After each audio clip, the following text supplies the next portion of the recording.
I'm no different than any other Japanese American person here in Los Angeles. Work as an artist, run errands, and I pay my bills, just like everyone else. But sometimes, when the day is done and the opportunity arises, I open my secret little restaurant. It's there I discover who I truly am, one dish at a time. I call that place the Shokudo. Hi everybody and welcome to the Shokudo. Today we are joined by no one. It's really just us two talking about the year and what happened. Yeah, can you believe we're approaching the end of season 2 of our Shokudo series? When we started this project, it was just an idea. Luke and I, we met at a Blue Bottle and we just said, hey, we want to work on a cultural, like a Japanese American program. And he was like, I got this best friend. He's learning how to cook Japanese food. He'd be perfect. He's been kind of in the community, but doesn't necessarily know the ins and outs of all of our traditions. He'd be perfect as the host. And that was you. Well, thank you for having me on board. Thanks, Luke. Thanks, Michael. This is really nice. I'm really grateful to have this experience, just figuring out the whole roots and the culture of Japanese American stuff. It's been great. It's been really great. But your journey started before even we were filming here in the Shokudo.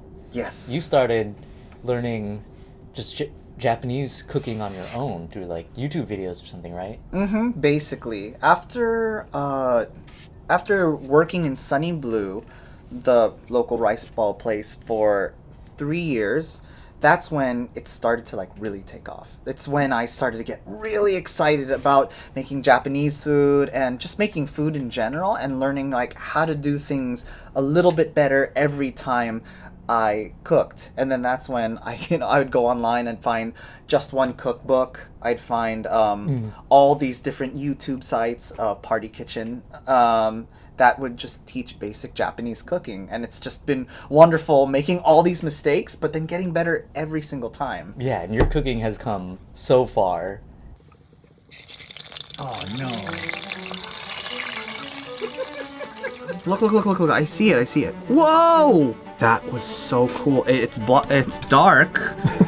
Actually, you're getting a rare occurrence on camera, because this is like the first time I've ever like measured something. I don't measure things. Oh shoot. Oh snap. So we got cloves. What are cloves? Cloves are made from the clove plant. I don't know. I have no idea. Does it even come out? Ooh. Pass. Fail. Pass. Fail. I should squish it around. Oh, I got it. Oh boy. Let's get it on the side so that we have the mochi As a thing. I just shat on the culture. Yeah, so like Yeah, you did. And I guess we're just gonna try it out and see where it goes. Ikimashou! But that bruises the skin, and it okay. causes the skin to break later. Just to make it easy to find, I kind of make a little extra fold there. Oh. Now here's another trick that my mom used to do. Now it's ready for your potluck. Yeah, we want to, plate this with intention. Yeah, it's really perfect, I think. Thank you, guys. Thank you. We used friendship and teamwork. That's what made it work. Yes. about as close as I think I'm able to get it. Oh, that's great. Wow. Nice job. Nice Well, job. thank you. Well, thank you. Thanks for showing me the process. Fancy schmancy Japanese.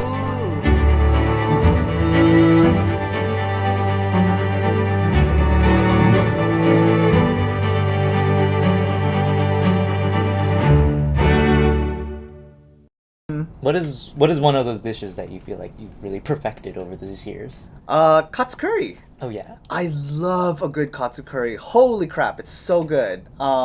It's both hearty and delicious, and it's complex enough where you feel like a pro after you make it. I just love making it. Nice. Well, I think with a little bit of movie magic, I think you have some ready to go. Yes, absolutely. Right here. Right? And then that's when you edit. Yeah, and that's in it, and it goes boop. Right? Luke can do that. Luke is shaking his head over there. Yeah.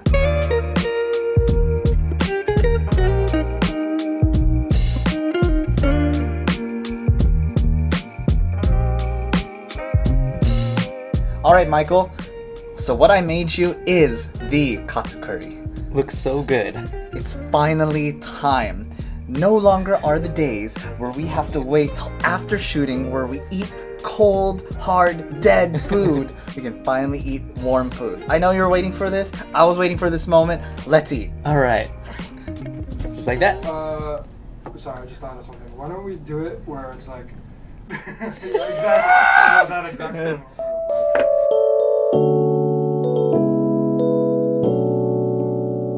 Today, I'm going to teach you guys how to make a katsu curry, starting with katsu.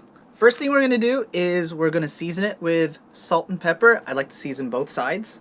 So I have here some very beautiful Kirkland sea salt.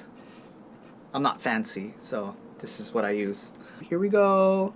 Your curry, if you're making katsu curry, is going to have salt in it. So you don't want to make it too salty. But for the sake of taste, I'm going to salt both sides. But normally, you don't have to. You can just salt one side. Here we go. There, just a little bit. And then let's do black pepper on this side. Actually, let's see if I can just clean and reuse, because we don't want to waste all that seasoning. All right, and there we have it. This is our seasoned pork chop. That's the first step. Before katsu curry, there was the tonkatsu, and my love for tonkatsu came from this little place called Gardena Bowl in Gardena.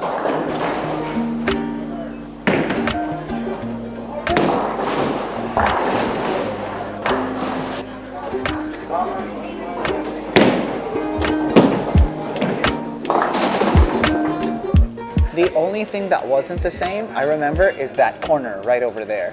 That was where the old lady used to be. Oh yeah, Yeah. that corner there. Yeah. She had like a booth, and then she would always be there, and she would like watch her TV, and that was like her whole world. She would just like eat peanuts and like watch TV, and then hang out, and then serve guests, and then get tired, and then come back to their booth. I remember that. On Sundays, we used to always go to Gardena Bowl. My brother and I would hit the arcade, and then we would play a bunch of games. Since you're big now, I'll give you 2. In this economy? Yeah, that sounds good. Are we really going to the arcade? All right, you gotta show me around. Whoa. This is my favorite place in the world. See, I used to play this. This was one of my favorite things to play. I think this has been here since the dawn of time. And then the other thing that has been here. I would be one of those kids that was like, and then somebody's like, hey, and I'd be like, oh. Let's play something. Get it!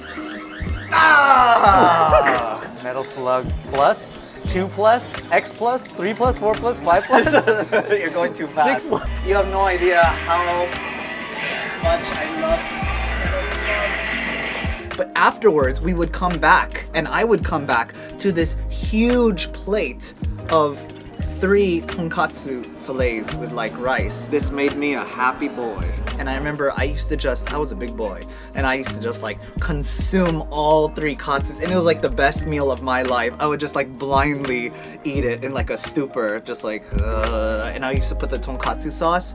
That's where I just like fell in love. And I knew if I started making Japanese food, that would be one of the central foods that I would learn how to make, because I love it so much. This fat over here is going to shrink up when it's hit with heat, and then it's going to turn it into like a bowl shaped thing, which is what we don't want. We want this to be like a flat piece of katsu. So I'm going to start with the top, and I'm going to make little incisions. What that's going to do, it's going to release the fat from the meat, and it's going to make it lie flat. Hopefully it's going to make it lie flat.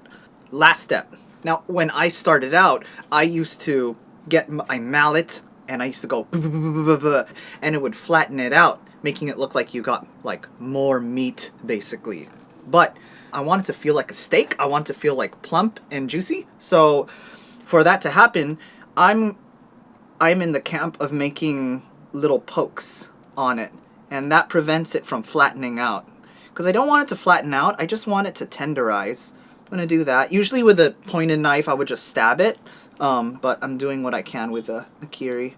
Yeah, and just like that, we have kind of a semi-tenderized piece of pork. There you go. That's what we have right now. It's a little bit beat up, but that's what you want, because in the end, it's going to turn into a katsu, and it's going to be delicious anyways. Now, it's time to do that 4 more times. You do this, and then you compress it like that, and then let's watch it come alive. Whoa! Creepy crawlers. Was I born with ADD or did I master it?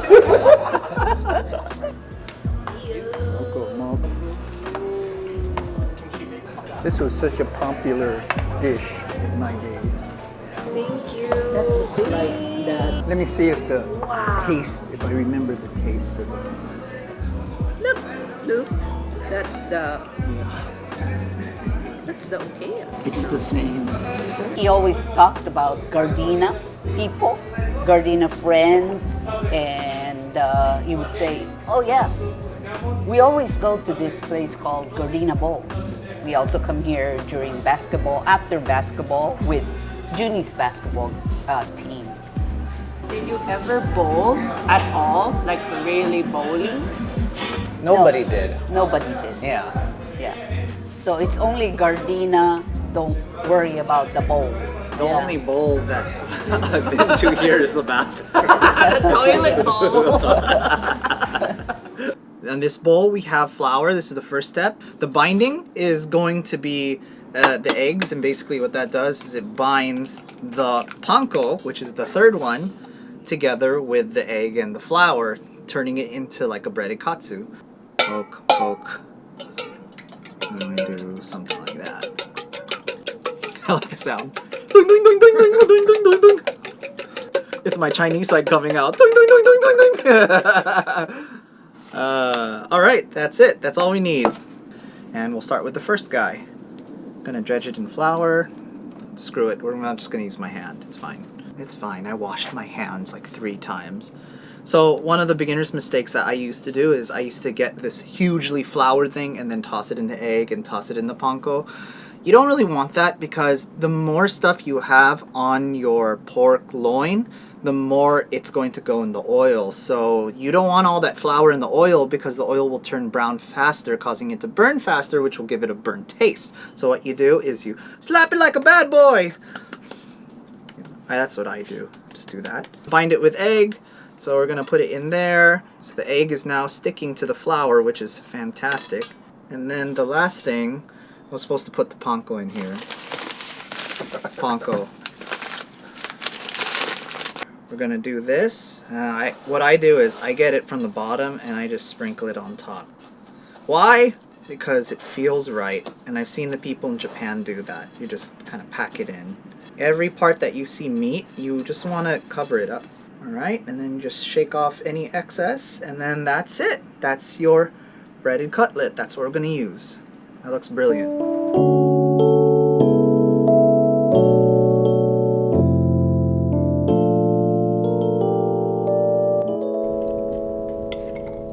Alright.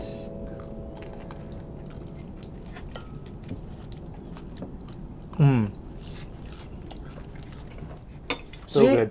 See how the tonkatsu is like chunkier, so it feels almost like a steak with your curry, and like for me that enhances the experience.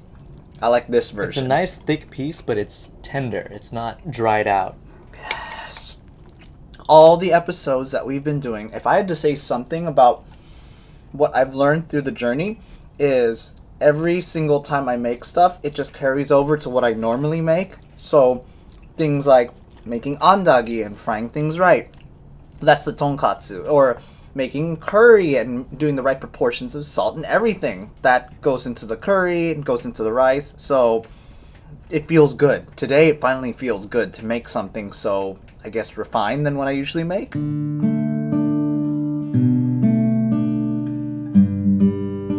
you were learning those dishes, I mean, you built the shokudō here with your dad. Mm-hmm. To learn how to make those dishes in the shokudō, right? Mm-hmm. What did you envision for sharing your learning with other people? I don't know. I have this thing about experience about giving somebody an experience that they've never had. And so I was super heavily inspired by that Netflix show Midnight Diner. And I love this atmosphere of this like dark but very warm and inviting place that you can go to, that you can either forget your troubles or you can tell about your troubles to this person who just all he does is listens to you, cooks you a meal, and talk about like I guess what you need at that moment. I love those kind of experiences, and I've always wanted to see that. So it was as simple as I want to do that. That sounds interesting. I want to make a shokudō and see who comes. And that's when I met you guys, and then that's when you guys just we started this thing and we started bringing people there, and it has become a warm and inviting place, you know? I made this shokudō to serve people and to give people these experiences. But what I realize is through doing the shokudō and through all the people we've been meeting and the stories and the recipes is that I'm actually the one making these realizations. I'm the one that's having all of these amazing experiences, amazing stories that are happening around me. It's pretty awesome. Yeah. Doing the shokudō, learning these stories, I'm immensely proud. I'm like, wow, these things are very, very, very specific to this group of people, and then that group of people is connected to me. I think one of the most special things about the Shokudo series is that your journey of self-discovery, I think at the beginning you wouldn't have necessarily outwardly identified yourself as Japanese American, but finding these stories and filming in the Shokudo, it's that you've accepted and you realized and you've embraced your Japanese American identity. That's really special. Yeah, these are things that feel like home to me now. You know, I've never had that experience before, but now I do, and it's just because of the Shokudo, you know?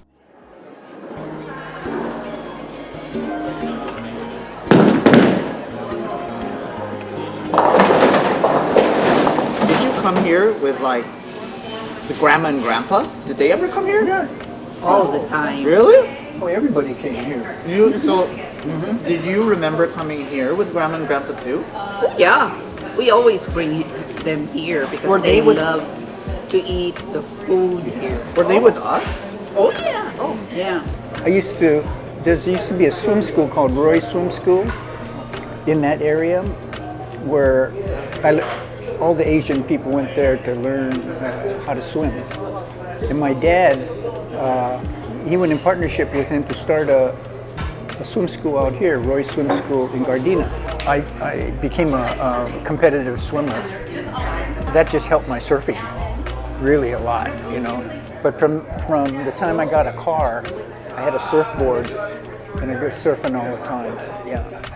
And then we'd go to 22nd Street. We surfed at 22nd Street, and a lot of the Gardena people used to go to 22nd Street too, because they used to invite us out, you know, at parties and stuff, and that's when I came to the bowl, Gardena Bowl, all the time, you know. Makes me feel like I'm 20 years old again, eating this food. Yeah. Takes me back. Sorry, that looks really good. It's really good. Are you full? Are you good? With bean and everything?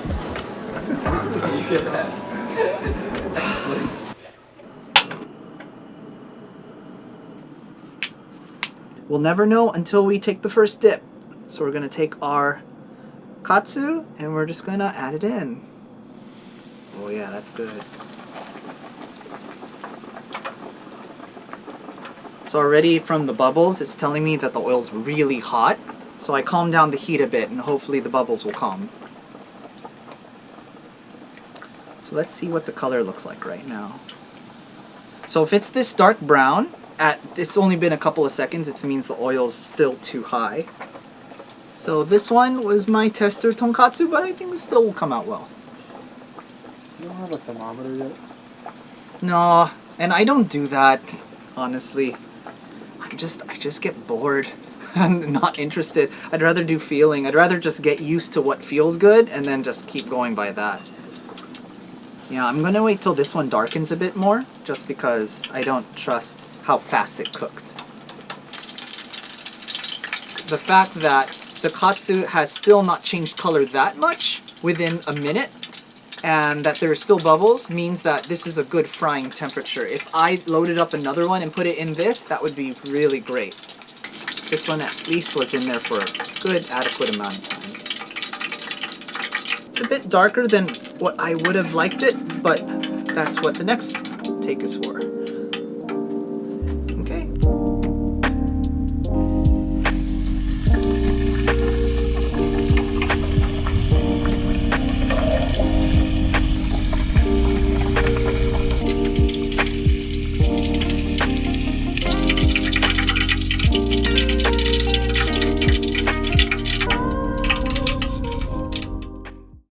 Okay, season 2 of the Shokudo. You ready? Absolutely. Alright, action. Hello guys, and welcome to season 2 of the Shokudo. My name is Gordon Ramsay, and today Sorry. Hi guys, my name is Jon Kenzo Okeya, and you are watching season dose of the Shokudo. Way too loud. Okay. Hey guys, welcome. My name is Jon Kenzo Okeya, and here it is. Oi, welcome to the Shokudo. This is me, and this is my pan. Hello everybody, and welcome to the Shokudo. My name is Jon Kenzo Okeya, and I am... I can't even say that one. Japanese American, right? Okay, sounds good. Welcome to the Shokudo. My name is... It's not Japanese. Is that Japanese enough? I'm sorry, what are we doing again? Alright, be myself. Got it. Here we go. Yeah, it's full of bubbles, layers aren't perfect, but is that jello? Yeah. Is it rainbow? Well, yeah. I'm a good host for the Shokudo because I'd like to think the Shokudo is me in a sense.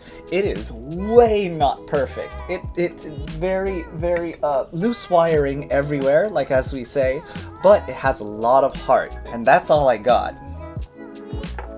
Clean. Oh no! Ah! Look, when you break open, you got some pieces of kaki there. That's pretty cool. Who do we have to represent the J culture? If I had to describe the team, it would definitely be the Disney metaphor. In Disney, there are 3 people that are responsible to make Disney run, at least back in the old days. There was Walt Disney, who had the dream, and he had the vision, and he had the storytelling abilities. That's Luke. Everything you see here when it comes to narrative and crafting narrative, that's Luke. And then there's Roy Disney, the guy who deals with the numbers and the finances. And usually it's great because then you see Roy and Walt Disney be like, I need this done by this time. And then Disney is just like, but why? I don't need to do that. And then you have the third factor. And who's that? Oh yes, it's Mickey Mouse. And that's this guy. I don't necessarily do anything important in reality, but that's the face you see on screen, and that's who I'd like to think that I am on this team. It works. Very cohesive. The dream team. It's the dream team. Yeah. Roy Disney, Walt Disney, Mickey Mouse. As a co-host of the show, you're like, dude, what do I have to say? This guy knows everything about J culture. That's true. That was a point of I don't know about embarrassment, but probably just like what am I doing here? Like there came a point in the second or third episode where I'm literally like, all right, so I don't know what I'm talking about. And they want me to do recipes that I don't really understand because I didn't grow up with Pockeye, or my dad never mentioned anything about those dishes or anything. I knew we were doing something important, but I didn't know how I can contribute because I'm just like, I'm not the most JA person here. Like, like as you said, like I haven't gone outside my house to do things that are part of the community. But the thing that I love about learning about your culture, there are no mistakes when it comes to that. In my opinion, there are no mistakes. You go through a journey of learning about yourself, and you're learning about dishes. You'll burn some andagi every once in a while, right? And as long as you want to go on that journey and you have the heart, then you get somewhere and you learn a couple of things along the way. That's what I love about doing this series, because I get to do that, you know? Yeah. It's inspiring and it's infectious, and I think that's what makes watching the Shokudo series as good as it is. It's because of the kind of the host you are. Oh, thank you so much. It's all I got to offer at this point. I call her Cleaver Girl because she's a very clever girl. We're gonna cut this into thicker chunks. Thinner is okay, but I prefer thicker. It feels nice. Check the cook. The cook is absolutely perfect. I like the look of that. And then we're gonna carry it here, and then we're going to plate this right here. It's a big boy, so it's gonna spill over, but it's okay. And then the last step is curry. I made this curry earlier. We drizzle it on top. We want it to feel like very cohesive, so I think that's where the submerging of the katsu into the curry, I think that's where it comes from. So we want it to feel submerged. There you go. And that, my friend, is Jon Kenzo's famous katsu curry. Not famous, but katsu curry.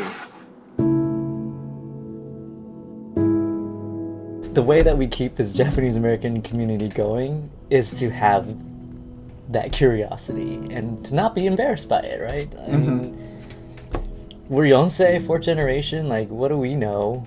But, you know, the fact that we're on this journey, they're just asking questions and being transparent with the fact that, like, we don't know how to say the word sometimes, you know, that's what this is about, right?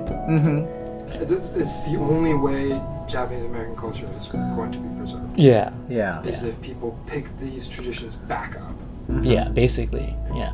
Oh, you know, one of the things that really stuck out to me in doing filming and everything is something that Joe Belly said in our udon episode, which is like, you have to have the fun there, and then the fun will preserve the culture. You know? Yeah. Oh, it's like sugar. You know, like how sugar like preserves things as long as it has sugar in it. You're just like candy. It'll just kind of last forever.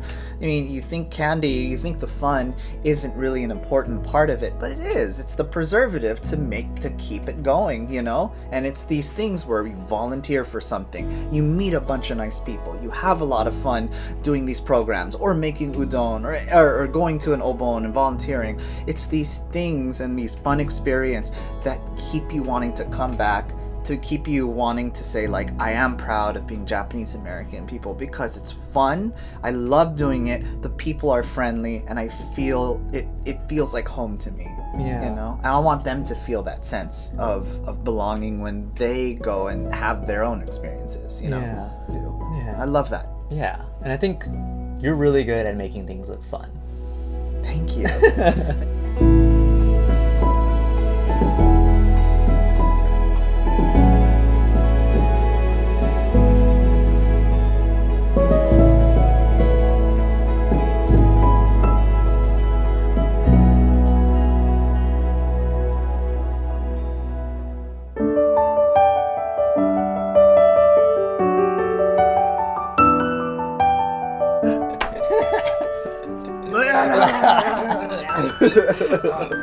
Then what? Then John's just like, Oh my god, thank you. yep. Be cut. He's like, you've all been witness to my self-discovery, to my acceptance of becoming my Japanese American Jesus. I am now the face of the face and future of the community. Bear witness to my legacy.